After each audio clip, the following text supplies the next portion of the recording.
सुधार सकते हैं। तो हमारी कुछ प्रॉब्लम्स होती है, जैसे अब है नंबर 1 है हमारा बैड राइटिंग। बैड राइटिंग मतलब hand writing is not easy to understand.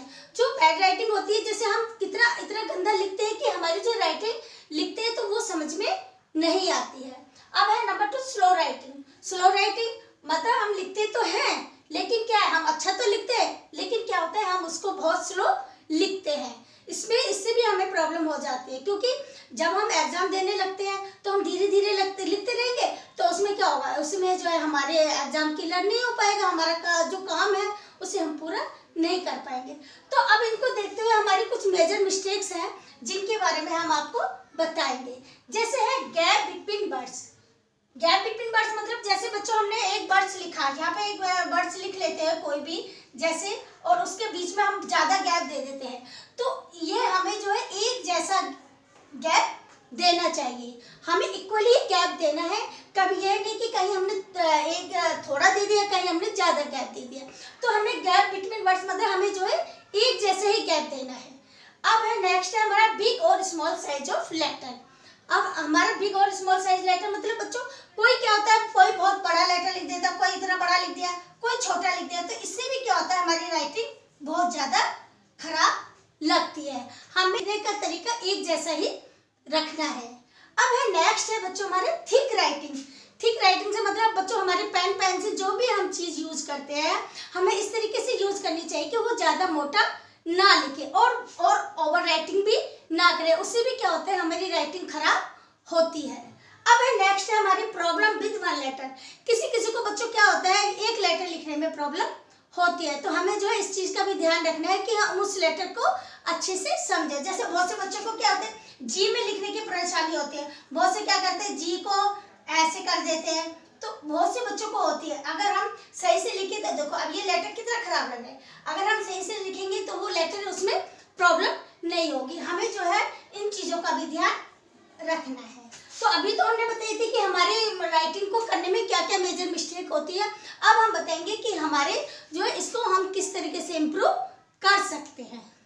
तो बच्चों अभी तो हमने बताया था कि हमारी राइटिंग जो हम करते हैं उसमें क्या क्या मिस्टेक्स होती हैं, और अब हम बताएंगे कि स्टेप्स टू इम्प्रूव राइटिंग, हमारे क्या स्टेप्स हैं जिससे हम अपनी राइटिंग को इम्प्रूव कर सकते हैं। तो नंबर 1 है at a beginner level write slowly but every letter must be clear. हमें जो है शुरू में अपनी राइटिंग को थोड़ा स्लो लिखना चाहिए और उसको क्लियर लिखना चाहिए। ओके बच्चों। अब है नेक्स्ट है हमारा use medium letter neither large और नॉट स्मॉल। हमें जो है बच्चों मीडियम साइज का लेटर लिखना चाहिए, ना तो हमें बिल्कुल छोटा लिखना चाहिए और ना ही बिल्कुल बड़ा लिखना चाहिए। इसलिए हमें जब हम लेटर लिखते हैं तो हमें मीडियम साइज का लिखना चाहिए। ओके बच्चों। अब है नेक्स्ट है हमारा होल्ड विद लेस प्रेशर। हमें जो है आपका जब आप पेन या पेंसिल जो भी पकड़ते हो आप उसे पूरी कस के दबाव से मत पकड़िए, उसे हल्के प्रेशर से पकड़िए, ठीक है। बहुत से क्या होता है, बहुत से बच्चों की आदत होती है वो जो उसको बहुत टाइट करके पकड़ लेते हैं, तो उससे क्या होता है हमारी राइटिंग सही से नहीं आती है। अब है नेक्स्ट है हमारा मूव हैंड नॉट रिस्ट।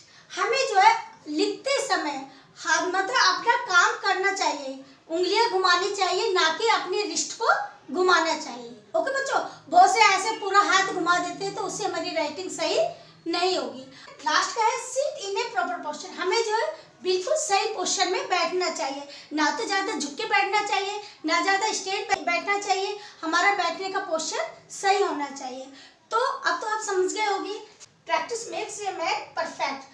तो इसलिए बच्चों हमें जो है डेली राइटिंग की प्रैक्टिस करनी चाहिए। इसी से क्या होगा, हम अगर डेली प्रैक्टिस करेंगे तो इससे हमारी राइटिंग बिल्कुल बहुत सुंदर हो जाएगी, हमारी राइटिंग में इम्प्रूवमेंट आएगा। सो आई होप आप सभी समझे होंगे कि हम अपनी हैंड राइटिंग को किस तरीके से सुधार सकते हैं और हम अपनी राइटिंग में इम्प्रूवमेंट किस तरीके से ला सकते हैं। Thank you children.